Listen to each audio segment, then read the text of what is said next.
Man, fuck intro. Look, Shane Capone, heated speech, Rock City. Y'all know the deal. Let's go. Yeah. Turn my headphones up. Yeah. I want my motherfucking headphones so loud my ears ring for a week while I got this bitch.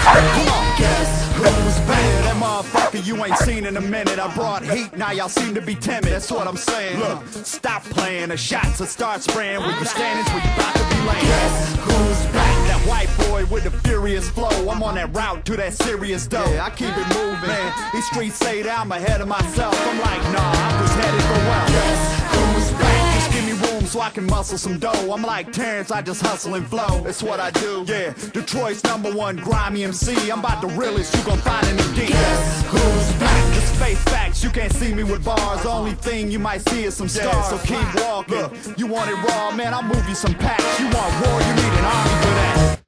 Alright, man. Hey, you hear what that motherfucker was talking about? It's like you Rock City cats don't have no security no matter what the fuck you do, you know what I'm saying? And I was like, fuck that, man. Pretty much, I mean, point blank, we go anywhere we want in this city, you know what I'm saying, without problem. And it's not because we're on some old Billy Badass shit or any of that other type of bullshit. It's just because motherfuckers out here know us, they know we're about our business and we ain't on no bullshit, you know what I'm saying? Not like these other motherfuckers that run around, you'll see them out at the club with a bunch of security around them. Like, I'm gonna pay a bunch of motherfuckers to watch my back because I'm scared I get my ass beat. Motherfucker, if you're that scared, don't bring your ass up out of the house. When you see me, shit, you ain't gotta walk around my security. Come right up to me, we'll drink one of these bad boys, you know what I'm saying? One thing I always hear, especially when you're a white dude trying to rap, you get discredited for not being, you know, being real, being da-da-da. The one thing I always hear is, you know, this guy, he ain't from the city. He ain't from Detroit. And truth of the matter is that I'm actually not from Detroit. I was born in South Carolina, small town called Spartanburg, South Carolina. I guess I had a pretty regular, you know, childhood. My mother and father were married. I was the only child born, and my mom and dad, we lived in a small house down there. It was a working class type of neighborhood. You know, when you're young, you don't really know, you don't really see if your parents, how they get along with each other, how they coincide with each other and stuff. But as you start to get older, you realize you can see things even at a young age that where two people don't match up, so to speak. And it seemed like with my mom, she was you know, she was a God-fearing, church-going lady. She had me in church every Sunday since as old as I could remember. We would go to church every single Sunday. My dad, total opposite. He liked to drink, never went to church with us, and who knows what else, you know, was going on.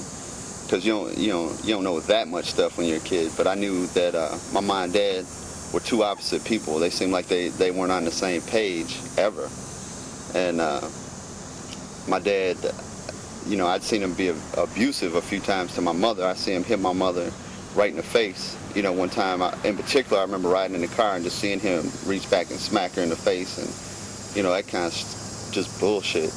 And my mom, you know, at some point when I was about 7 years old, she got fed up with all that, and she said, you know what, I'm out of here. I'm filing for a divorce, and I'm getting out of here. And she left the house.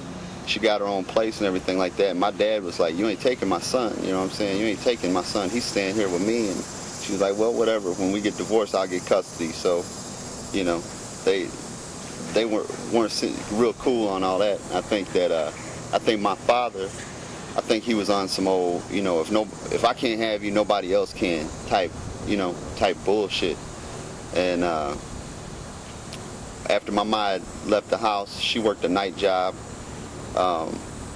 You know, like I said, I was 7 years old, but I was still old enough to comprehend what was going on. I mean, at 7 years old, you're in grade school. You're reading, you're writing, you're very aware of your surroundings. And my dad went one night, and he followed her from work. He had a pickup truck, and he loaded me up in the truck because it was late night. I was asleep. Laid me, you know, it had those long bench chairs back then, and he laid me on the seat next to him, and I was asleep. And he followed my mom. After she got off work, pulled up alongside of her, like facing that way, my mom's facing this way, and I hear them arguing while I'm asleep. And they're arguing, just cussing each other, you know, all this and that, da-da-da-da-da.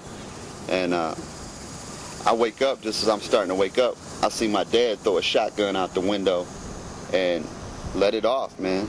Shot my mother right, shot her right in the face through her driver's window, from his driver's window, and through his truck and gear, and just took off.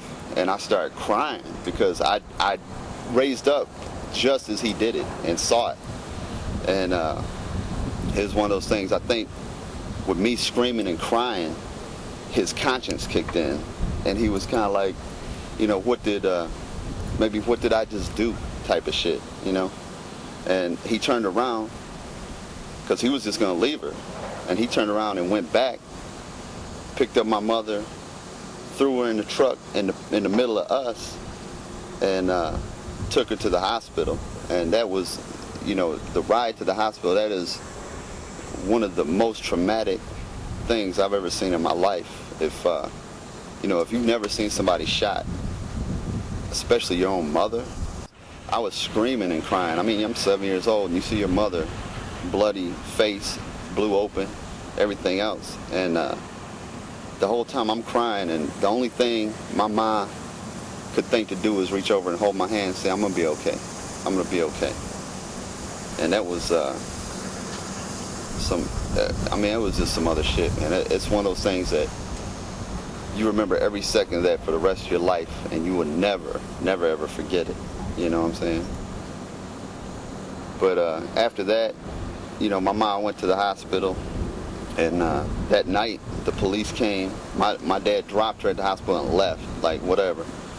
That night the police came to our house, and I remember just waking up, and my dad's parents, my grandma and grandpa, were there. The police were there. They're taking him out in handcuffs, and my grandparents were like, you gotta come with us.